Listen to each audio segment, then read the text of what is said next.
திரு ராம்கி, இதில் யார் அக்கௌண்டபிலிட்டி, யார் பொறுப்பு, இனிமே நடக்காமல் தடுப்பது எப்படின்னு பேசக்கூடிய நிலையிலையும் சதி கோட்பாடுகள் குறித்த விமர்சனங்களும் இதில் வந்துட்டே இருக்கு.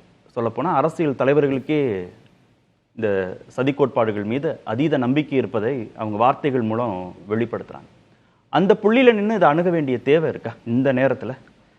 இல்லை, இது நடந்திருப்பது பெரும் துயரம். ஆனால் இதில் உள்ள ஒரு அடிப்படை காரணம் சினிமா மோகம். அது என்னால் உறுதியாக சொல்ல முடியும். நானும் அந்த கூட்டத்திலேருந்து வந்தவன்கிற முடியல. அது எப்படிப்பட்ட கூட்டமாக இருக்கும் அப்படிங்கிறது நல்லா புரியும். ஸோ இந்த கூட்டத்தை வழி நடத்தக்கூடிய தலைவர்கள், அந்த நிர்வாகிகள், அவருடைய எண்ண ஓட்டம் அது சரியாக இருந்ததுன்னா அது அது கரெக்டாக இது மாதிரியான கூட்டம் இல்லை, நம்ம ஏற்கனவே சினிமா கூட்டம் தான், ஆனால் அது அரசியல் மாக்கணுங்கிற மாதிரியான எண்ணம் தலைமைக்கு இருக்கணும். ஸோ அது இங்கே மிஸ் ஆகுது. சென்ற வாரம் ஒரு நண்பர் ஃபேஸ்புக்கில் ஒரு சுந்தரராமசாமியோட பள்ளம் சிறுகதையை ஷேர் பண்ணியிருந்தார். ஒரு பெண்மணி தன்னுடைய கை குழந்தையோட தியேட்டருக்கு போகிறாங்க சினிமா பார்க்குறதுக்கு. அதில் கூட்டம், அதில் நெரிசலில் சிக்கி அந்த குழந்தை இறந்து போயிடுது. அந்த குழந்தைய மடியில் கிடத்திக்கிட்ட முழு படத்தையும் பார்க்குறா. வீட்டுக்கு போகிறா. அந்த நைட்டு தூக்கு மாடி தற்கொலை செய்துக்கிறா. இது ஒரு உண்மை சம்பவம். இதை கதையாக எழுந்தார் சுந்தரராமசாமி எதிராக சொல்லியிருந்தார். ஸோ இதுதான் அடிப்படையான மோகம். ஒரு பக்கம் சினிமா மோகம் இருக்குது, அதே நேரத்தில் உங்களுக்குள்ள ஒரு மனசாட்சியும் உறுத்தல் இருக்குது. ஸோ இதுக்கு நடுவில் தான் அல்லாட வேண்டியிருக்கு. இப்படி தான் எல்லாரும் இன்றைய வரைக்கும் இந்த சமூகம் அப்படி தான் இருக்குது. இந்த சதி கோட்பாடு திமுக கூட்டங்களுக்கும் அதிமுக கூட்டங்களுக்கும் நாம் தமிழர் கூட்டங்களுக்கும் குழந்தைகள் வர்றாங்களே, வராங்க. குழந்தைகளே வராத கூட்டங்கள் அது அப்படின்னு முற்றிலுமாக மறுதளிக்க முடியாத. அங்க எப்படி ஒரு டிசிப்ளின் இருக்கு, ஒரு ஆர்கனைஸ்டா எப்படி அந்த கூட்டம் நடக்குது? அங்கதான் அரசியல் கூட்டமா உருவெடுக்குது அந்த இடம். அங்க அதை ஒரு சீரியஸா அரசியல் அணுகுவது அப்படிங்கிற இடமா இதுக்கும் அதுக்குள்ள இது வெறுமனே ஒரு ஷோ. இது ஒரு நடிகரை பார்க்க வந்த கூட்டம். அவரை பார்க்கணும். படத்தை நண்பர் சொன்ன மாதிரி 7 தேட்டரில் நம்ம படம் பார்த்துருக்கோம். 7 தேட்டரில் ஒரு படம் ஓடுது.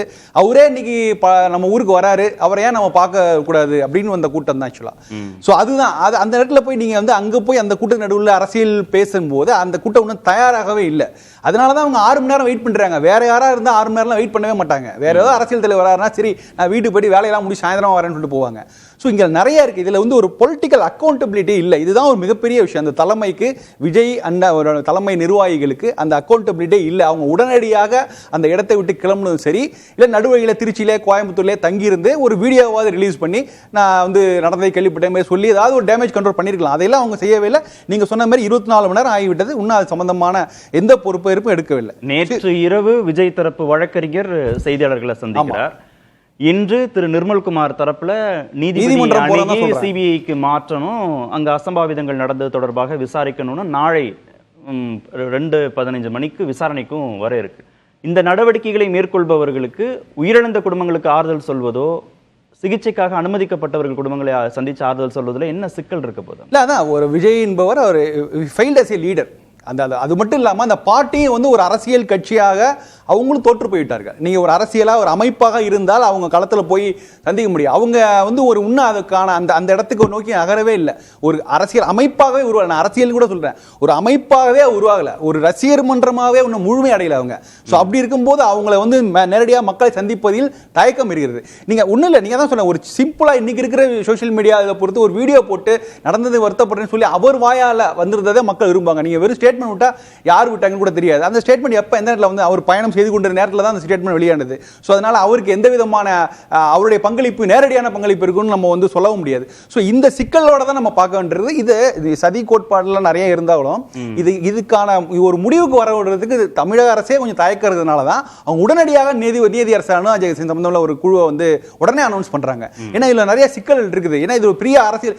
நீங்க இன்னைக்கு எல்லா 2 தரப்பு அணுகிறதையும் புரிந்து கொள்ள முடியுது. அரசு உடனடியாக முதலமைச்சரே ஸ்பாட்டுக்கு போறது, சம்பந்தப்பட்ட அமைச்சர்கள் வர்றது, அருணா ஜெகதீசன் நீதிபதி தலைமையில் ஒரு நபர் ஆணையம் அமைக்கிறதுங்கிறத நிர்வாக ரீதியாகவும், தாவேக்கா தரப்புல செருப்பு எறிஞ்சாங்க, கல் எறிஞ்சாங்க, ஒரு அண்டர்ஸ்ட் அங்கே கிரியேட் ஆச்சு, சிபிஐ விசாரணை வேணும் அப்படின்னு தன் மீது சுமத்தப்பட்டிருக்கக்கூடிய பழியை எப்படியாவது தொடச்சுக்கணும்னு அவங்க காட்டுற முனைப்பும் 2 புள்ளியில் இருக்கிறத புரிஞ்சுக்க முடியுது.